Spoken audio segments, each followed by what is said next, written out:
Hello friends. First of all, Happy New Year to all. But as far as GST concerned, whether it's Happy New Year or challenging New Year, that we will discuss because GST में बहुत सारे amendment है जो first जनवरी 22 से applicable हुए हैं. So we will try to record the video for each and every amendment so that you can at least get the reference of that amendment. Even if everyone or anyone intend to know all the amendments, you can refer our presentation. So we had made one presentation which available on the public domain. तो आप public domain में LinkedIn refer करो हमारा या हमारे Twitter पे वो available है. Else you can connect with us on our mobile number or email ID. We will share that presentation. But we will try to record the video also so that everyone can get impact of that amendment. What is the impact? What is the way forward? So today we are first going to discuss the input tax credit related amendment. Why we had chosen the input tax credit? Because this amendment is not only the change in the one section, but is going to affect each and every sector of the business. And business is required to have an internal control system, etc., so that to reduce the risk of or mitigate the loss of the input tax credits. That's why we are first today going to discuss the amendment with respect to input tax credit. So even in our video, we will try to give certain way forward so that taxpayer can opt that way forward to optimize their input tax credit. So let's start with our presentation. We'll share the presentation so that it will be the easy to all of you to understand. We will also try to speak in Hindi so that it will be easy to understand. तो friends, अगर हम देखेंगे input tax credit related amendment, तो section 16 amend हुआ है. Now, when Section 16 was amended, so Section 16 amended हुआ था budget. So it proposed to be amended on budget 21 itself. Finance Act 21 में ये amendment include किया था, but ये notify कब से हुआ है? तो ये notify हुआ है 1 जनवरी 2022 से. So prior to amendment, what is the scenario? So prior to amendment, आप अगर Section 16 देखोगे, तो Section 16 give the entitlement of the input tax credit. So as per Section 16, once one taxpayer is entitled to input tax credit, and once he satisfy the condition, it will eligible to utilize the input tax credit. And वो condition क्या थे? तो Section 16 को अगर आप refer करोगे तो 4 condition दिए थे पहले. फर्स्ट कंडीशन था कि टैक्स इनवॉइस आपके पास चाहिए, गुड्स और सर्विसेज रिसीव होने चाहिए, GST should be paid to the government, तो जीएसटी गवर्नमेंट को पे होना चाहिए, एंड मतलब आपके वेंडर ने वो पे करना चाहिए, and he should furnish the return. तो ये 4 कंडीशन थे.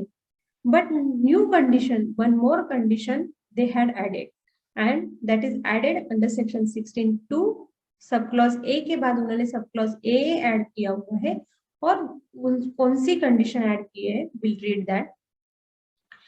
Subsection A added the details of the invoice or debit note referred in clause A. Clause A मतलब टैक्स इनवॉइस, मतलब जो इनवॉइस क्लॉज ए में रेफर किया है has been furnished by the supplier in their statement of outward supply as such details have been communicated to the return. मतलब आपके vendor ने वो जो भी टैक्स इनवॉइस है that should be furnished in the outward supply return, मतलब GSTR 1 में वो फर्निश करने चाहिए, and that details have been communicated to the recipient in the manner as specified in section 37. तो मैनर किसमें दिया हुआ है? तो in the manner as specified in the section under section 37. तो 2 कंडीशन सेटिस्फाई होनी चाहिए. फर्स्ट, उसने आउटवर्ड सप्लाई में रिपोर्ट भी करना चाहिए वो इनवॉइस, मतलब GSTR 1 में दिखाना चाहिए, एंड मतलब दोनों condition compulsory, and that details have been communicated to the recipient, मतलब आपको वो डिटेल्स कम्युनिकेट भी होने चाहिए. Now question arises कि what is the way of communication, मतलब GSTR 2A और GSTR 2B. तो उसके लिए हम क्या रेफर करेंगे? GSTR 1 में फाइल किया, ठीक है, उन्होंने फाइल किया, बट मैं 2A रेफर करूं या 2B रेफर करूं, उसके लिए हम रूल देखेंगे. तो simultaneously they had amended rule also. तो रूल 36 फॉर अभी अमेंड हुआ है, और rule 36 amended by way of notification 40/2025. तो अमेंड क्या हुआ है? आप अगर रूल देखोगे तो The rule started with no input tax credit shall be availed by the registered person in respect of invoices or debit note, the details of which are required to be furnished under section 37(1). मतलब आपको input tax credit नहीं मिलेगा if ये दो condition satisfy नहीं हुई, मतलब एक भी कंडीशन सेटिस्फाई नहीं हुई इसमें से, तो इनपुट टैक्स तो आपको दोनों कंडीशन सेटिस्फाई होनी चाहिए। तो first of all outward supply में वो GSTR1 में दिखाना चाहिए आपके रिसिपिएंट ने, और सेकंड कंडीशन है the details of such invoices और debit notes have been communicated to the registered person in form 2B। मतलब रूल में उन्होंने कहा है कि you have to refer 2B only, so you have to refer 2B only. Now 2A not having the relevance at least for the availability of credit. Now the question arises कि whether whatever conditions prescribed is a valid condition। तो पहले जब भी rule 36(4) amend हुआ था, वो कब amend हुआ था? अक्टूबर 2019 में फर्स्ट टाइम अमेंड हुआ रूल 36(4) एंड 10% का रेस्ट्रिक्शन प्रोवाइड किया था कि आप 10% ही प्रोविजनल क्रेडिट अप्लाई कर सकते हैं। ये कब हुआ था? अक्टूबर 2019 में, सॉरी अक्टूबर 2019 में 20%, सो 20% प्रोविजनल ITC एलिजिबल था अक्टूबर 2019 में। देन जनवरी 2020 में उन्होंने वो जो 20% है वो क्या कर दिया? 10%, तो वो रिड्यूस कर दिया। अगेन जनवरी 2021 में that 10% is reduced to 5% and now from 5% they had reduced to nil। तो अभी इन कंडीशन अभी हम इसके चैलेंजेस और वे फॉरवर्ड डिस्कस करते हैं। तो अमेंडमेंट सबको समझ में आ गया। फिर से हमें पहले इनपुट टैक्स क्रेडिट अगर एलिजिबिलिटी देखनी थी, हमें 4 कंडीशन थे, बट अभी हमें ये कंडीशन कहीं तो एंटाइटल, मतलब इन अवर view you are entitled to avail the input tax credit in the GST return and only for the eligibility purpose that condition has to refer, but whatever the condition now added that is required to be satisfied only at the time of the availment of the credit, that means one can say that the credit is, we are not entitled to the credit unless and until this condition is satisfied. Now whether this is legally correct or not, that is again debatable. So whether entitlement of the input tax credit will be subject to the condition, because for utilization once we avail the credit the condition can be satisfied subsequently, but now it's happened that at the time of availment of credit itself they had restricting us to avail the credit. So we'll discuss whether this is legally correct or not, but regarding this discussion we'll take this discussion separately. But if this is a condition, what can be the challenges with the taxpayer and what is the way forward? Let's discuss that. So we'll focus on that only. So first of all, definitely because of this change, everyone now recommended to maintain the reconciliation monthly. तो आपको compulsory reconciliation maintain ही करना होगा और आपको 2B का ही credit लेना है। Second, there could be the some challenges. क्या हो सकता है? The credit is not getting, मतलब कभी कभी हमने सिस्टम लेवल के भी चैलेंजेस सफर किए हैं। तो GSTR1 में तो उन्होंने अपलोड किया रहता है, उनके पास स्क्रीनशॉट भी होता है अपने रिसिपिएंट के पास वो, बट 2B में रिफ्लेक्ट नहीं होता है। तो ऐसे सिनारियो भी है, बट ये सिनारियो में ये कहीं पे भी कवर किए नहीं है। तो this is one of the challenge. Definitely the government should think of the system glitches also. There are many system glitches. Complete input tax credit may not get reflected as it is in GSTR2B, even though vendor filed their GSTR1. Second, there are many credits which are not reflected in the 2B. कौन से credit हो सकते हैं? Reverse charge. तो RCM reverse charge में RCM का जो भी क्रेडिट है वो 2B में नहीं आता है। सेकंड क्रेडिट हो सकता है वो import of services and even import of goods के कभी कभी यानी definitely now it started to reflect in GSTR2B, but ऐसे नहीं कि सबके ही हो रहे हैं। There are certain system glitches in case of import of goods reflecting the GST credit of import of goods in the GSTR2B, तो वहां पे भी एरर है। तो GST, we request the government that they should give the clarification, because now credit is available only on the basis of 2B. तो हमें reverse charge का credit नहीं मिलेगा क्या? डेफिनेटली मिलेगा. As per law you are having legally the credit availability on the GSTR 2B, but there is they need a specific clarification to avoid the litigation in future. So we'll definitely request for clarification. Third challenge, तो हमने दो challenges देखे. Third challenges अगर हम देखेंगे तो there could be the postponement of the credit in the next month. तो कैसे, इसका हम एग्जांपल लेंगे.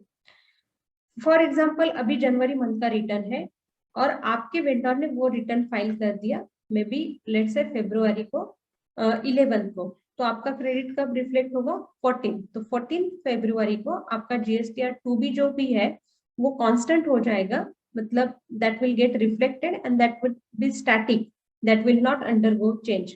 तो 11th जो मंथली फाइलर है उनका ड्यू डेट 11th है. जो क्वार्टरली फाइलर है, जो IFF में through IFF they will upload the invoice, their due date is 13th और 14th का आपका GSTR 2B आपको मिल जाएगा. नाउ आपके किसी वेंडर ने अगर ड्यू डेट के बाद फाइल किया, मतलब 11th का रिटर्न अगर उसने 15th को फाइल किया, तो 14 मतलब ड्यू डेट के बाद इनवॉइसेस फ्रीज हो जाएंगे. तो ये जो क्रेडिट है वो इवन तो इनवॉइसेस ऑफ जनवरी मंथ, ये क्रेडिट वो 2B में नहीं आया तो वो क्रेडिट आ जाएगा मार्च के 2B में, and that's why the credit will get postpone. So what would be the action plan from us? You should communicate to with your vendor that the return should be filed on the due date. Then only your working capital will not get blocked.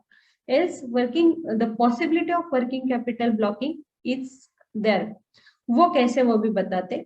क्योंकि अगर आज आपके पास समझो sufficient, if there is a large amount of credit involve और वो 2B में अभी नहीं दिख रहा है और आपने कैश में पे कर दिया एंड बाद में जाके दिखा, तो वो जो कैश आपका मतलब वर्किंग कैपिटल आपका वहां पे ब्लॉक हो सकता है.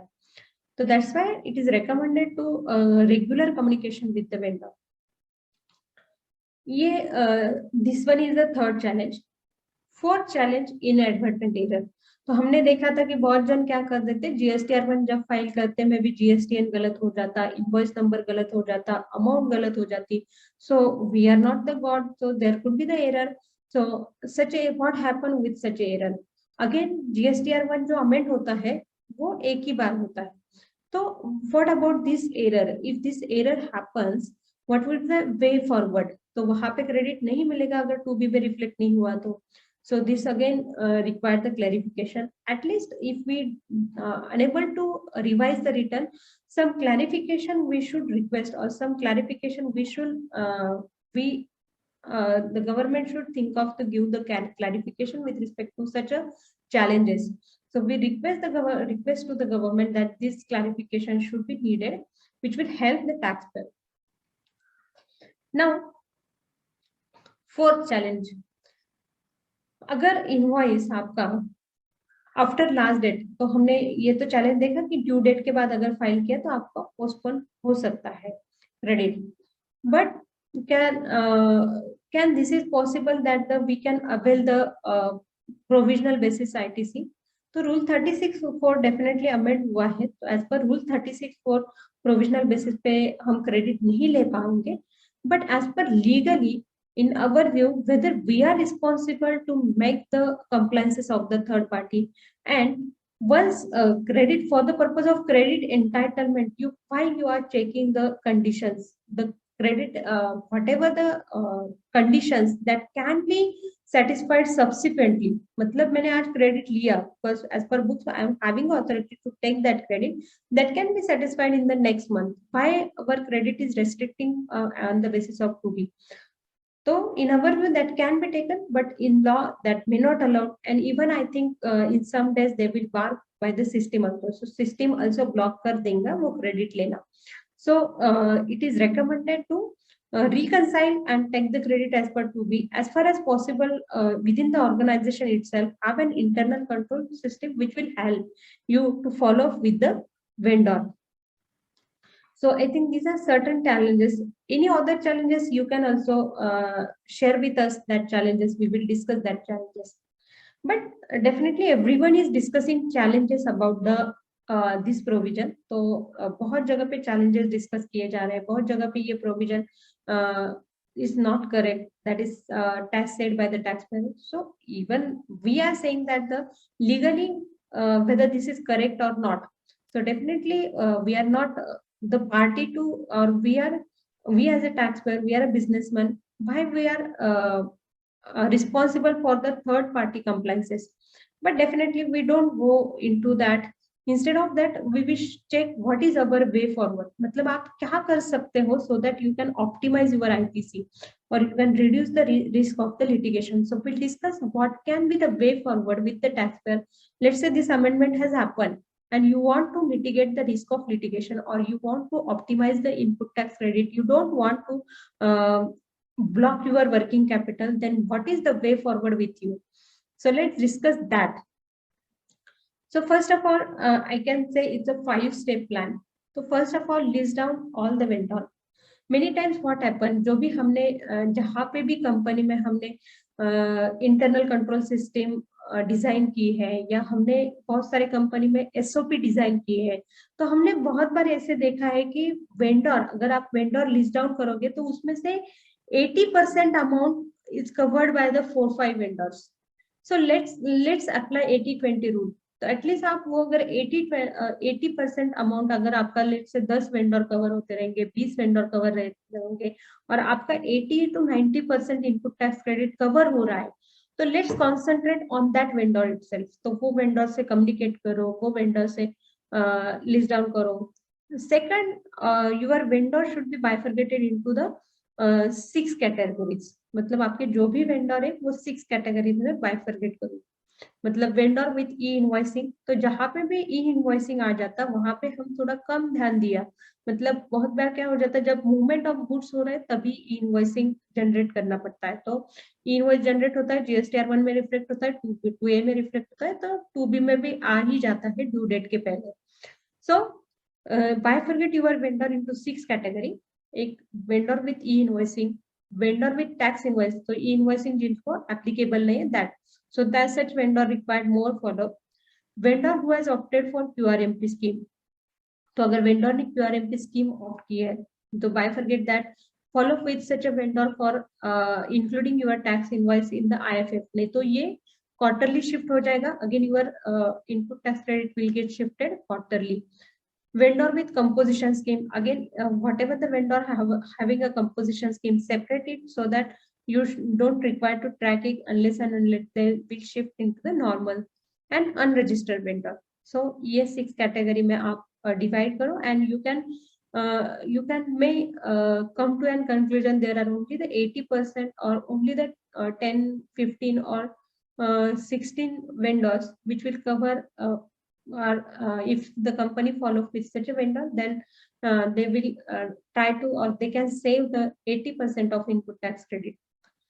Then as discussed, communicate with the vendor. If he is a quarterly filer, request them to file monthly return instead of quarterly, or at least request them to upload through IFF. तो if वो IFF क्या है, तो वो through IFF facility, invoice furnishing facility through वो invoice upload कर सकते हैं. तो ये आप रिक्वेस्ट कर सकते हो कि monthly at least you can upload the invoices. तो request that vendor. This step should be taken at this point only, so that you ensure that your input tax credit is saved.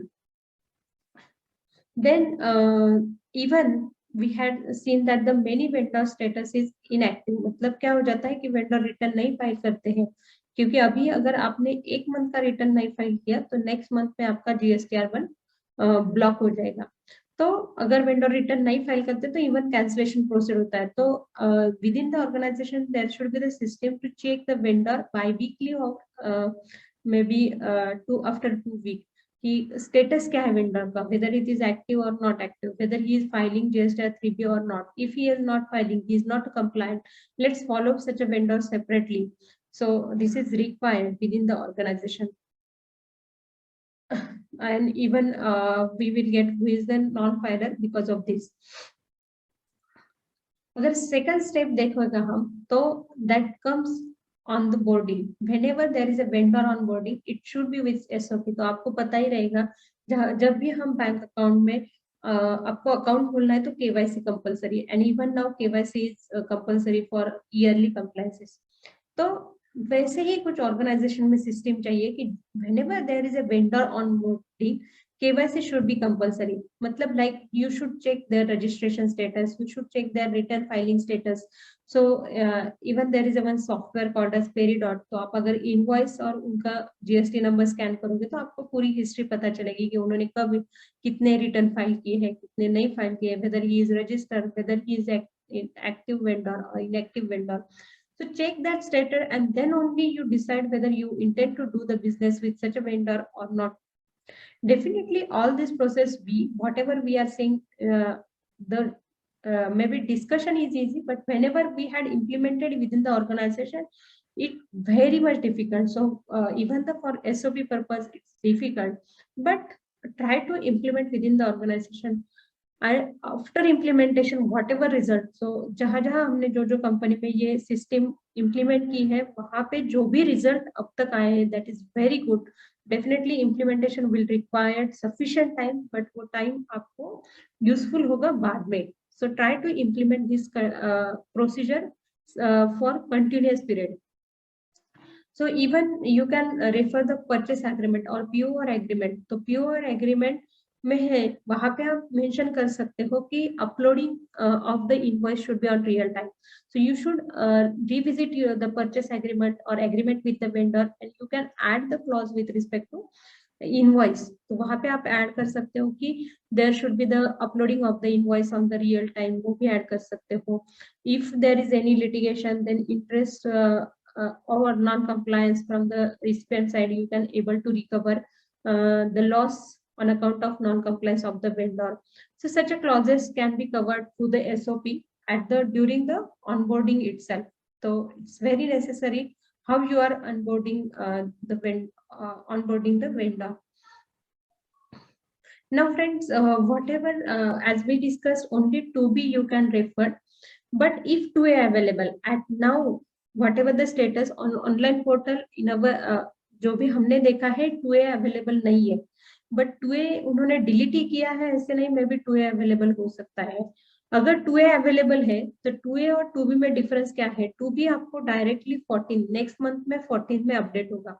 वैसे 2A क्या हो जाता है, real time पे update है. तो 2A अगर रियल टाइम पे अपडेट है तो you can take the benefit of 2A. अगर 2A अवेलेबल हुआ, अभी तो 2A अवेलेबल नहीं दिख रहा है सिस्टम में, बट अगर हुआ अवेलेबल तो आप वेंडर को फॉलो अप ले सकते हैं on the basis of 2A. क्योंकि आपने अगर लेट से ई इनवॉइस पोर्टल पे अपलोड कर दिया या डिस्क्लोज कर दिया और लेट से GSTR1 में इनवॉइस अपलोड कर दिया तो वो 2A में रिफ्लेक्ट हो जाता है.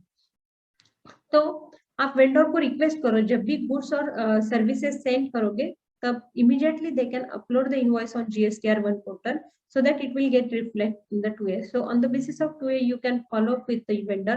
Definitely again I am saying that the credit is on the basis of 2B only. 2A is not relevant, but we can use 2A if available in future for the purpose of the only vendor follow. Now second, 2B reconciliation is the fourth step. You have to reconcile the data on monthly basis. Whatever differences should be communicated to the vendor on immediate, so that in the next month at least you will get or whatever the invoice will get reflected in the 2B. And in the month of March, मतलब अभी जनवरी चलो है, but मार्च में हम even हमारे client के लिए ऐसे ही करते हैं कि मार्च में पूरा रिकंसिलेशन कर लेते हैं. तो do the reconciliation in the March, check which are vendor has not reflected in the 2B, follow up them and ensure them from the April to September of the next month, क्योंकि September is the last month where you can avail the credit of the last financial year. तो सितंबर तक आपका पूरे invoices का credit आपने लेना चाहिए properly. So ensure that. So जैसे हमने बोला कि ये सब करने के लिए व्हाट विल हेल्प यू, एक तो SOP हेल्प करेंगी, इंटरनल कंट्रोल सिस्टम हेल्प करेंगी. अगेन इंटरनल कंट्रोल सिस्टम और एसओपी जो भी है दोनों में से क्या एप्लीकेबल करना है, क्या रिलीवेंट है आपके organisation, that depends on many factor such as number of employee, number of transaction, number of vendor, number of suppliers. So ये सब ओवरव्यू करके हेल्थ चेक, ये सब ओवरऑल करके we will required to design the SOP. Even we will help to design the SOP or the internal control system for the organization. So there should be the internal control system which should track the vendor tracking, which should involve the vendor tracking, status invoice tracking, whether invoice has received or not. So for each and every transaction, you require one SOP or the internal control system.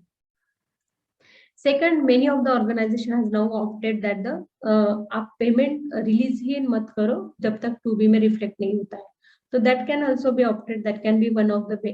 But कभी कभी क्या हो जाता है उसमें आप देख लो कि 180 डेज, मतलब 180 डेज में आप पेमेंट नहीं करोगे वेंडर को तो आपको आईटीसी भी रिवर्स करना है, तो ये कहीं पे वायलेट नहीं होना चाहिए। So definitely many organisation opting कि आप पेमेंट ही नहीं कर रहे वेंडर को तो वेंडर रिफ्लेक्ट कर देंगे। सेकंड, आप इफ पॉसिबल अकाउंटिंग में जो ई इनवॉइसिंग इशू कर रहे हैं वो वेंडर और अदर देन ई इनवॉइसिंग वेंडर सेपरेट कर दो during the accounting itself, this will make the easy follow with the vendor. तो ये भी आप कर सकते हो। अभी ये कैसे करना है that depends again whatever system you are using. आप टैली यूज कर रहे हैं, आप सैप यूज कर रहे हैं, आप अनदर कोई सिस्टम यूज कर रहे हैं, बिलिंग का सॉफ्टवेयर कौन सा है, तो वहां पे ही अगर आपने सेपरेट कर दिया that will help you in future. तो आपके कितने भी वेंडर हुए तो आपको बाइफरकेट करने के लिए इजी रहे। Again we refer certain AI based tools for the tracking with the vendor. Again this tool will depend on the company to company, मतलब स्मॉल कंपनी है तो कभी कभी एक्सेल से भी बहुत सा अच्छे से हो सकेगा ये सब, but if there is a big company we will also recommend the AI based system, but that again system or nature of system will depend of your accounting, nature of services, etc. So I think whatever the restriction on account of or on account of this condition has introduced, मतलब आप अभी credit सिर्फ 2B में reflect हुआ तो ही ले सकते हैं, तो ये कंडीशन आपको अगर फिर भी आपको आईटी से ऑप्टिमाइज करना है तो मुझे लगता है कि दो ही अपने पास सॉल्यूशन है, एक with in the organisation internal control system चाहिए, सेकंड एसओपी आप ऑप्ट कर सकते हो प्रॉपर और that SOP should be followed, else litigation will happen. And definitely even though this is a condition, in our view we are not a party that will or that will be the responsible for the compliance of the third party. तो I don't think that, तो हम कैसे compliance करेंगे, हमारे पास कोई authority नहीं है, but फिर भी whatever possible try to optimize your ITC by way of internal control system or SOP. So I think we'll discuss the next amendment in the next video. Even you are having any of the way forward